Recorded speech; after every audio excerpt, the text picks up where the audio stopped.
ഞാനൊരു ചരിത്രം പറഞ്ഞെനിക്ക് നീ ശരിക്കും കേട്ടോ. എന്റെ പേര ഞാൻ കടക്കാരെ കൊണ്ടത് കൊടുക്കാണ്ടായിട്ടേ, കൊടുക്കാൻ ഇങ്ങോട്ട് നിന്നിട്ട് കച്ചവടം ചെയ്തിട്ട് ഞാൻ ഫസ്റ്റ് ഒരു ഹോൾസെയിൽ കടട്ട് ഞാൻ പൊട്ടിപ്പോയി. ഞാൻ പൊട്ടി. പിന്നെ പക്ഷെ എന്റെ പെണ്ണുങ്ങൾക്കൊന്നും അറിയില്ല. ഞാൻ പെണ്ണുങ്ങളൊന്നും അറിയിച്ചില്ല. നിങ്ങൾ പാവം എന്തിനാ അറിയിക്കുന്നത്? നിങ്ങൾ അതായത് ഒരു പെരേക്ക് നമ്മള് കല്യാണത്തിന് പോകുമ്പോ 100 ആൾക്കാരെ കൂട്ടിയിട്ടാ പോവാ. ഒരു പെരേക്ക് ഒരു ഒറ്റ ആളായിട്ടാ വരാ. അത്ര ഒരു ധൈര്യം ഓൽക്കുണ്ടല്ലോ. എന്നാലും നമ്മള് പോലെ തളർത്തരുത്. ഞാൻ കടക്കാരിങ്ങനെ വിളിക്കുന്നതിന് പറഞ്ഞ് എന്റെ പെരേക്ക് നിങ്ങൾ വരരുത്. എന്റെ പെരേക്ക് വന്ന് എന്റെ അമ്മ ഉണ്ടാവില്ല. എന്റെ അമ്മ ഞങ്ങൾ അറിയിക്കരുത്. ആരും വന്നില്ല. എന്നാലും ലാസ്റ്റ് എന്റെ അമ്മ അറിഞ്ഞു. എന്റെ അമ്മനോട് പറഞ്ഞ എന്താ പറയുക, ഒറ്റ വാക്ക് എന്റെ അമ്മ പറഞ്ഞു. എന്നോട് പറഞ്ഞു സുബീസ്കരിച്ചിട്ട് കുലുവല്ലാ സുഹൃത്ത് നെഞ്ഞത്ത് ഊരിട്ട് എന്റെ കുട്ടി ഇറങ്ങിക്കോ, എന്റെ കുട്ടിക്ക് ഒരു കുഴക്കും വരില്ല.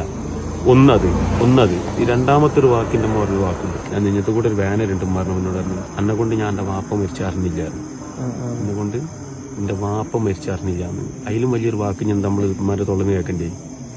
അത് കേട്ടപ്പോഴേക്കാണ്ട് ധൈര്യമായപ്പോ ഞാൻ വരുന്നോടത്ത് ചണ്ട് വരും. ചില ആൾക്കാർ നമ്മൾ തൊള്ളക്കാതെ വർത്താനം പറഞ്ഞേ. പക്ഷേ തൊള്ളക്കാതെ വർത്താനം പറഞ്ഞ എന്തിനറിയാം, ഉള്ളിൽ ഒരുപാട് പ്രയാസങ്ങൾ ഒതുക്കി വെച്ചിട്ടാണ് ഞാൻ തൊള്ളക്കാതെ വർത്താനം പറഞ്ഞത്. പ്രയാസങ്ങളുണ്ട് അതൊക്കെ എനിക്ക് തോന്നുന്നത് എന്താ പറയുക, എന്റെ അമ്മേന്റെ പ്രാർത്ഥന റബ്ബാണ്ട് മല പോലെ വരുന്ന മഞ്ഞ് പോലെ ആക്കിയാണ് തരിക. എല്ലാ സംഗതിയും അടിക്കടി കയറ്റാ. പക്ഷെ എന്നോട് ആദ്യം ഒരാളും പറ്റിക്കരുത് മോനെ. ആരാന മുതലും കിട്ടി പൊത്തല്ലാത്തിട്ടുണ്ടായിരുന്നു. കാരണം ഞാൻ അടക്കരിക്കാൻ പോയിന്ന ടൈമില്, നിങ്ങൾ പോണ ടൈമില് മുട്ടായിക്കൊന്നും പൈസ കിട്ടൂല.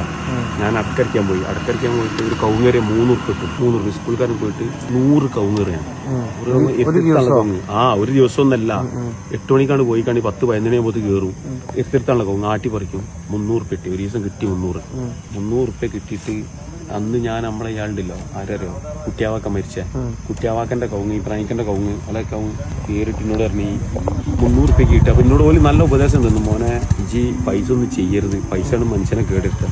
ഞാൻ പറഞ്ഞാണ് ഞാൻ എന്താ ചെയ്യും, എന്റെ പെരയിലും കൊടുക്കാൻ പറ്റൂല. കുളിമൂരിന്റെ മേലെ ഇങ്ങനെ വെച്ച് ഞാൻ കുളിച്ച് ആ പൈസ എടുക്കാൻ മറന്നു. എന്റെ അമ്മ കയറി, എന്റെ അമ്മ കണ്ട ആ പൈസ ഇങ്ങനെ എടുത്താണ്ട് ഈ ചോറ് ഇങ്ങനെ തിന്ന് ഞാൻ കറിയാണ്ട് വേറെ ഒന്നും വലിച്ചപ്പോ ഇതിനൊന്നും ഇല്ല. ഈ മുകളിലത്തെ കറി ആ പൈസ കൈകൊണ്ടാണ്ട് എടുത്തുകാണ്ട് കണ്ടു വെച്ച് കറി ഇതൊടുന്ന് കിട്ടി വെച്ചിനോട്. ചോറ് ഇങ്ങനെ ഒരു പിടി ഇങ്ങനെ വരുന്നു. ഞാൻ പറഞ്ഞു ഒറ്റടിക്ക് ഞാൻ പറഞ്ഞു അപ്പൻ്റെ അമ്മ വിളിക്കുക. എന്നോട് പറഞ്ഞു മോനെ ഇത്ര പട്ടിണി കിടന്നിട്ടും ആരാന്റെ മുതൽ തിന്നില്ല കേട്ടോ പറഞ്ഞു. എനിക്കതിന് വിളിക്കാൻ കഴിയില്ലല്ലോ, ഓൾറെഡി എന്റെ കണ്ണു. അപ്പൊ ഞാൻ പറഞ്ഞു ഞാൻ ഇബ്രാഹിംക്ക കുട്ടിയാവാക്ക അവിടെ കടക്കറച്ചാണ് പിടിച്ച് കൂട്ടിക്കൊണ്ടേ.